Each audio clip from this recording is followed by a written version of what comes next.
Hello, bachcho. Let's read this question. So this question says a particle moves in a plane such that its coordinate changes with time as x is equal to at square plus bt, y is equal to ct, where a, b, and c are constant. Then which of the following statement is correct? Option A is acceleration of particle is constant. Option B is velocity of particle is constant. Option C is acceleration depend only on its x component. Option D is acceleration depends only on its y component. तो चलिए बच्चों, अब हम इस question को start करते हैं। तो देखिए बच्चों, इस क्वेश्चन का जो आपका की कॉन्सेप्ट है, इस क्वेश्चन का हम की कॉन्सेप्ट क्या लिख सकते हैं। देखिए, इस क्वेश्चन में हमसे उसने बोला है कि पार्टिकल एक प्लेन में मूव कर रहा है और उसके कोऑर्डिनेट का टाइम के साथ वेरिएशन हमें गिवन है। ठीक है, x as a function of time और y as a function of time हमें गिवन है।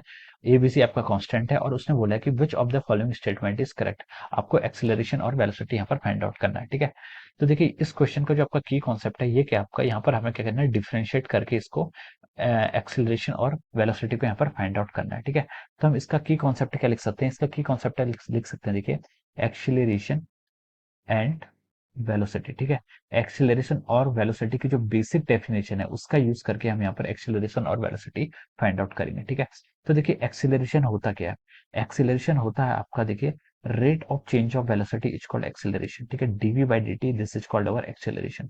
और वेलोसिटी क्या होता है, rate of change of position is called our velocity. ठीक है, या फिर इसको हम बोल सकते हैं कि d by d t of, या फिर हम इसको ऐसे लिख लीजिए, d by d t of v क्या होता है आपका, d r by d t. ठीक है, ये आपका क्या हो जाएगा, एक्सेलरेशन, जिसको हम क्या बोल सकते हैं, d square r divide by d t square. ठीक है, rate of change of position is called our velocity and rate of change of velocity is called our acceleration. ठीक है, तो ये आपकी बेसिक डेफिनेशन है किसकी, वेलोसिटी की और एक्सेलरेशन की। ठीक है, अब क्वेश्चन पर आपको x as a function of time और y as a function of time given है। हमें यहाँ पर एक्सेलरेशन और वेलोसिटी को फाइंड आउट करना है और इसके करस्पॉन्डिंग बताना है कि कौन सा स्टेटमेंट आपका ट्रू होगा। ठीक है, अब देखिए, x as a function of time आपको कितना गिवन है, एक्स आपको गिवन है देखिए a t square plus of over b t. ठीक है, तो देखिए अब हम यहाँ पर वेलोसिटी निकालते हैं। तो देखिए ये आपका एक्स कोऑर्डिनेट के अलोंग वेलोसिटी निकालने हैं, तो हम इसको क्या लिख सकते हैं, वी एक्स लिख सकते हैं, यानी कि वेलोसिटी अलोंग एक्स डायरेक्शन। ठीक है, इसको कैसे हम लिखेंगे, D x by d t. ठीक है, टाइम के साथ इसको डिफरेंशिएट करेंगे तो देखिए ए कांस्टेंट है, टी स्क्वायर का डिफरेंशिएशन कितना हो जाता है, टू टी हो जाएगा, प्लस बी टी का differentiation with respect to time आपका बी हो जाएगा। ठीक है, तो वेलोसिटी अलोंग एक्स एक्सिस कितना आ गया आपका, टू एटी प्लस बी। ठीक है, वेलोसिटी फाइंड आउट कर लिया, अब हम एक्सीलरेशन भी फाइंड कर सकते हैं। एक्सीलरेशन क्या होता है आपका, rate of change of velocity किस कंपोनेंट के अलाउंग, एक्स कंपोनेंट के अलाउंग। ठीक है, तो d v x by d t हो जाएगा। इसको डिफरेंशिएट करेंगे तो इसकी वैल्यू कितनी आ रही है, टू ए आ रही है। ठीक है, ये आपकी क्या आ गई, एक्सीलरेशन अलोंग एक्स एक्सिस। अब देखिए, अब आप फाइंड आउट कीजिए वेलोसिटी अलोंग वाई डायरेक्शन। ठीक है, वेलोसिटी अलोंग वाई डायरेक्शन को हम क्या लिख सकते हैं, आपका d y by d t, y coordinates को टाइम के रिस्पेक्ट में डिफरेंशिएट करेंगे तो ये कितना हो जाएगा, d by d t of c t लिख सकते हैं इसको, कितना, d by d t of c t. ठीक है, तो यहाँ से वेलोसिटी कितनी आ गई आपके, सी के इक्वल आ गई। ठीक है, अब आप एक्सेलरेशन अलोंग वाई एक्सिस क्या लिखेंगे, आपका d v y by d t. ठीक है, rate of change of velocity. ठीक है, rate of change of velocity along y direction. देखिए सी का डिफरेंशिएशन करेंगे, जीरो के इक्वल आ जाएगा। ठीक है, तो अब देखिए जो हमारे रिजल्ट आए हैं मैं उनको यहाँ पर समराइज करके लिख देता हूँ। ठीक है, हमारी velocity velocity along x axis कितना है, 280 प्लस बी। ठीक है, वेलोसिटी अलोंग वाई डायरेक्शन कितना है आपका, सी आया। ठीक है, अब देखिए एक्सेलरेशन अलोंग एक्स एक्सिस कितना है आपका, टू आया, और एक्सेलरेशन अलोंग वाई एक्सिस कितना है आपका, जीरो आया। ठीक है, ये आपके हमने वेलोसिटी और एक्सेलरेशन फाइंड आउट करके बता दिए। अब देखिए क्वेश्चन में उसने बोला है कि which of the following statement is correct, कौन सा स्टेटमेंट आपका करेक्ट है।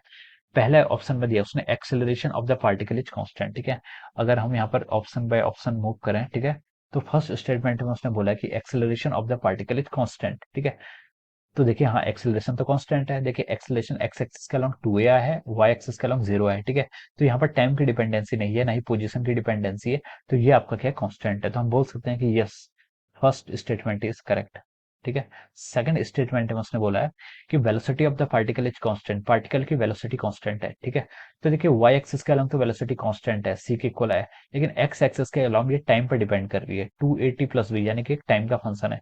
तो हम बोल सकते हैं कि वेलोसिटी आपकी कांस्टेंट नहीं है, this is a function of our time. ठीक है, तो बी स्टेटमेंट आपका रॉन्ग हो जाएगा। सी स्टेटमेंट में उसने बोला है कि acceleration depends only on it's x component. ठीक है, एक्सेलरेशन सिर्फ एक्स कंपोनेंट पर डिपेंड करता है। ठीक है, तो देखिए एक्सेलरेशन तो कांस्टेंट आया है, चाहे ए एक्स बोलो या ए वाई बोलो, दोनों ही कांस्टेंट है। ठीक है, तो एक्सेलरेशन तो आपके इंडिपेंडेंट है, वो तो आपके मतलब कांस्टेंट ही है, यूनिवर्सल कांस्टेंट हो गए। ठीक है, तो ना ही एक्स पे डिपेंड करेंगे ना ही वाई पे डिपेंड करेंगे, तो आपका सी ऑप्शन भी रॉन्ग है, डी ऑप्शन भी रॉन्ग है, ठीक है। अब उसने बोला था कि आपसे कौन सा स्टेटमेंट करेक्ट है, ठीक है। तो देखिए इसमें करेक्ट स्टेटमेंट तो आपका सिर्फ आपका ऑप्शन ए करेक्ट है, ठीक है। So we can say that our option A is the correct answer, ठीक है। ऑप्शन ए के आपका यहाँ पर करेक्ट है। उसने हमसे ये क्वेश्चन पूछा कि which is correct, we can write option A is correct, ठीक है। तो जो आपका ऑप्शन ए है वो क्या हो जाएगा, इसका राइट आंसर हो जाएगा। Okay, so I hope you all understood this concept. All the best, and thank you so much.